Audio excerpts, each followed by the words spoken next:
ai-je? Maintenant, lorsque vous étudiez l'histoire de l'Église, vous arriverez à un point où l'Église était dans une étrange saison de persécution. Sous le règne des empereurs tels que Néron, ou lorsque les chrétiens étaient nés de nouveau, leur durée de vie sur terre ne pouvait pas atteindre 7 jours après cela. Donc, des années et des années de persécutions comme ça ont érodé les chrétiens à se concentrer sur d'autres aspects du royaume.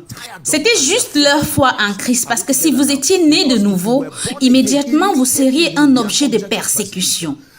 Ils ont utilisé des êtres humains pour éclairer un amphithéâtre où ils verraient les lions manger des gens. Maintenant, sous le règne de l'empereur Constantin, selon l'histoire biblique, vous découvrirez qu'une bataille a été menée et l'avantage que son rêve a donné est qu'une croix était mise sur tous les instruments, les armes de guerre, et cela a amené la victoire. Et à cause de cela, il a arrêté de persécuter l'Église. Les croyants qui étaient dans ce système, maintenant qu'ils avaient été libérés, ne savaient plus quoi faire d'autre de leur vie. Parce qu'ils venaient d'un milieu où si vous naissiez de nouveau, vous saviez que vous alliez mourir dans quelques jours seulement.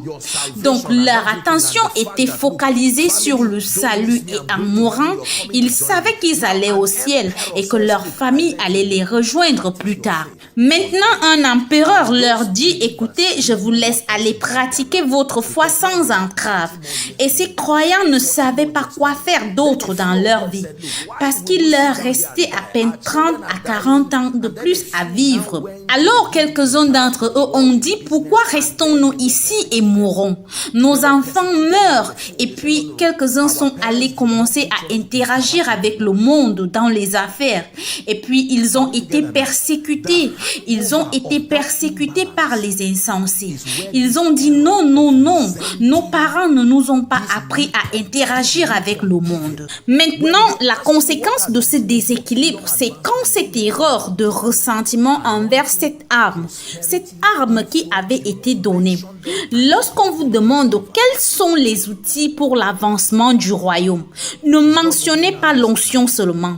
L'onction, la prospérité, l'influence, vous devez les mentionner et leur donner une valeur égale. Est-ce que Dieu